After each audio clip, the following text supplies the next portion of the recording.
Programang ito ay rated SPG, striktong patnubay at gabay ng magulang ang kailangan.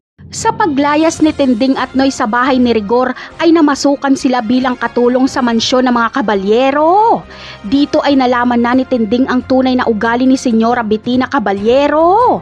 Dahil ang samang tao pala nito at malupit ito sa mga katulong, agad nitong sinigaw-sigawan si Tinding. Asawa ni Senyora Bettina ay si Don Facundo na siyang pinakamalaking kasosyo ng mga Montenegro. Mayroon silang 2 apo na isang babae at isang lalaki. Mayaman at makapangyarihan na sila pero hindi pa rin sila makontento. Naghahangad pa sila ng mas malawak na impluwensya.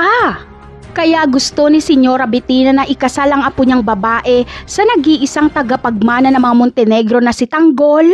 Kaya naman, iimbitahin ng mga kabalyero ang mga Montenegro sa kanilang bahay para pag-usapan ang negosyo at pagtagpuin ang peking Tanggol at apo ni Senyora Bettina. Isang salo-salo ang magaganap sa pagitan ng 2 pamilya.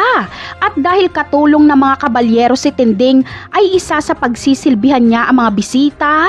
Dito ay makikita ni Tinding si Ramon at makikilala niya ito. Maaalala niyang ito ang tunay na ama ni Tanggol. Ikakagulat ni Tinding dahil buhay pa pala ito. Napakarami pa nating dapat abangan sa mga susunod na episode. Paalam!